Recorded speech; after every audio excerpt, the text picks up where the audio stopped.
चर्चेसाठी सरकारची दारं खुली। बच्चू कडूंनी मुंबईला उच्चस्तरीय बैठकीला यावं। आम्ही 4 ते 5 लोक आंदोलनामध्ये सोडून येण्यापेक्षा तुम्ही नागपुरात या, बावनकुळेंची प्रतिक्रिया।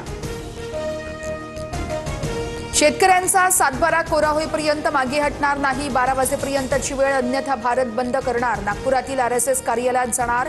बच्चू कडूंचा सरकारला अल्टिमेटम।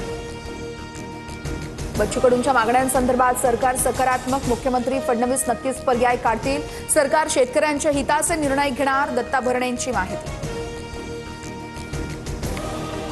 बच्चू कडूंना अर्बन नक्षलवादी ठरवणं सुरू आहे। बावनकुळे यांनी कर्जमाफी संदर्भात यावेळेस बावनकुळेंची मालमत्ता विकली तर शेतकऱ्यांची कर्जमाफी होईल। 2 दिवसात बावनकुळेंच्या भ्रष्टाचाराची प्रकरणं बाहेर काढणार। संजय राऊतांची टीका। राऊतांना खुलं आव्हान, भ्रष्टाचार बाहेर काढा, माझी मालमत्ता विकून कर्जमाफी करून दाखवा। राऊतांच्या आरोपांनंतर बावनकुळेंचं प्रत्युत्तर। लोकशाहीत मत आणि विरोध एकत्र करण्याचे सर्वांना स्वतंत्र, मात्र आजच्या सत्ताधाऱ्यांना ते मान्य नाहीये।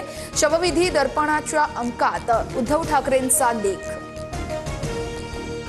पंतप्रधान मोदी आज मुंबई दौऱ्यावर। इंडिया मॅरिटाईम लीडर्स कॉन्क्लेव्हमध्ये सहभागी होणार। दुपारी 4 वाजता मोदींचं जनतेला संबोधन।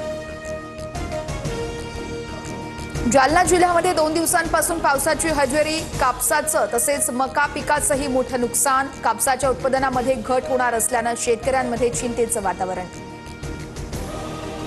लाडक्या बहिणींनी 18 नोव्हेंबरपूर्वी केवायसी करावी। मंत्री अदिती तटकरेंचं लाडक्या बहिणींना आवाहन।